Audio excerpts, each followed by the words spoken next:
आज से हम एक ऐसी कहानी शुरू कर रहे हैं जो 5 रातों तक चलेगी। अगर तुम्हारे घर में कोई बच्चा बूढ़ा दिल का मरीज है तो बराहे करम उन्हें दूर रखना, क्योंकि ये कहानी सुनने के बाद बहुत से लोगों ने रातों को लाइट जलाए रखी है। मैं हूं तुम्हारा अदनान और आज हम जा रहे हैं झंग के करीब चेक नंबर 407 जीबी में, जहां खड़ी है हुला बगैर साया। लोग कहते हैं दोपहर के ठीक 12 बजे भी इस हवेली का साया जमीन पर नहीं पड़ता, क्योंकि साया तो अंदर रह गया है।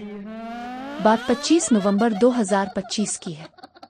शाहजेब 24 साल का लड़का अपने बड़े भाई आसिम, बहन उर्वा, कजिन फैजान और 3 कॉलेज फ्रेंड्स हारिस, उमैर और वसीम के साथ नाना की खाली हवेली में पहुंचा। नाना 2019 में फौत हो चुके थे। हवेली 3 मंजिला, 18 कमरे, एक बड़ा हॉल और एक तहखाना जिसका दरवाजा 40 साल से बंद था। शाम 6 बजे जब वो लोग गाड़ी से उतरे तो हुआ में अजीब सी खामोशी थी। परिंदे भी नहीं बोल रहे थे। मेन गेट पर पुरानी पीतल की तख्ती लगी थी जिस पर अरबी में लिखा था, जो रात यहाँ गुजारेगा इसकी रूह सुबह साया बन जाएगी। उमैर ने हंस कर कहा, ये तो फिल्मों वाला डायलॉग है यार। लेकिन शाहजेब को कुछ अजीब लगा। इसने देखा कि सूरज डूब रहा था, लेकिन हवेली का साया कहीं नजर नहीं आ रहा। अंदर दाखिल हुए तो बदबू ने मुंह पर मारा। ऐसी बदबू जैसे कोई मुर्दा कई बरसों से सड़ रहा हो।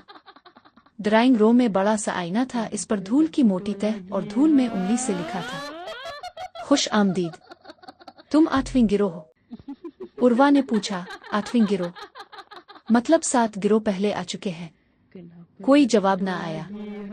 रात 9 बजे सब ने खाना खाया, पुरानी एल्बम निकाली और नाना की तस्वीरें देखने लगे। अचानक घड़ी ने 12 की मारी, जबकि घड़ी 10 साल से बंद पड़ी थी। सब हंस पड़े, लेकिन शाहजेब के रूंगटे खड़े हो गए। रात 1:47 बजे पहला वाकया हुआ। उमैर चीखा, सब दौड़े। वो बिस्तर पर बैठा कांप रहा था। बोला, मुझे लगा कोई मेरे बालों में हाथ फेर रहा था, लेकिन जब मैंने देखा तो कोई नहीं था। हमने चेक किया, कुछ नहीं मिला। लेकिन जब हम वापस अपने कमरों में गए तो शाहजेब ने देखा, इसका साया दीवार पर नहीं था। अब लाइयो दोबारा शुरू की। रात 12 बजे के करीब जैन ने चीख मारी। सब दौड़े तो वो हाल में खड़ा था, इसकी अंगली दीवार की तरफ। दीवार पर जीन का साया था, लेकिन साया का सिर अल्टा था और वो हंस रहा था। जैन बोला, ये मेरा साया नहीं, ये मुझसे बोल रहा है।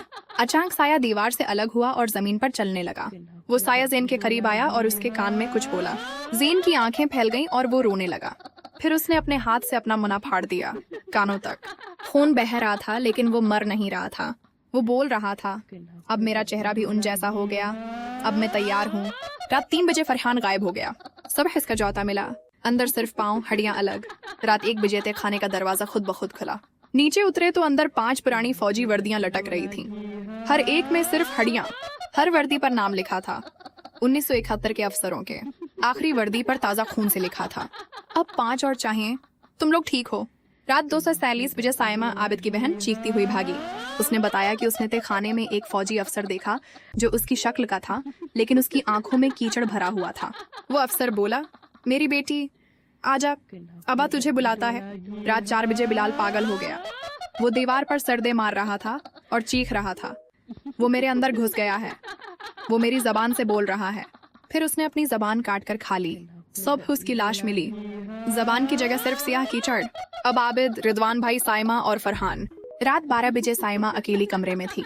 उसे अपनी आवाज सुनाई दी, साइमा आजा, तेरी शादी है आज।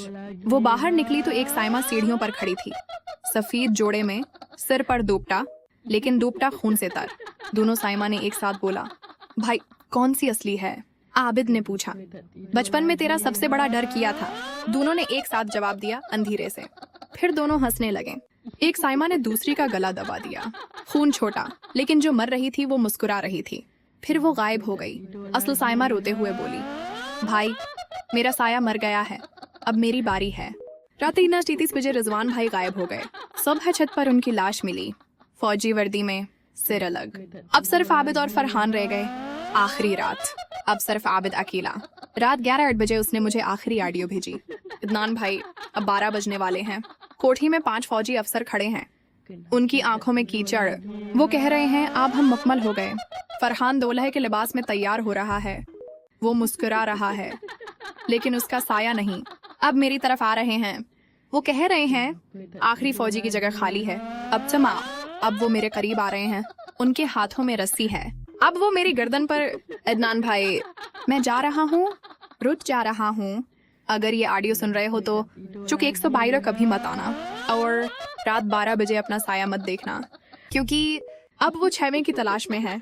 ऑडियो के आखिरी 10 सेकंड में सिर्फ फौजियों की आवाज थी। रुक जाओ, रुक जाओ, रुक जाओ।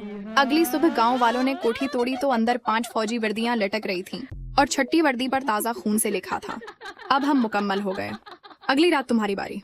दोस्तों, रात के 12 बजे अगर तुम्हारा साया दीवार पर ना हो तो भाग जाओ, क्योंकि वो अब भी 6वें की तलाश में है, और शायद तुम्हारा साया पहले ही चला गया हो।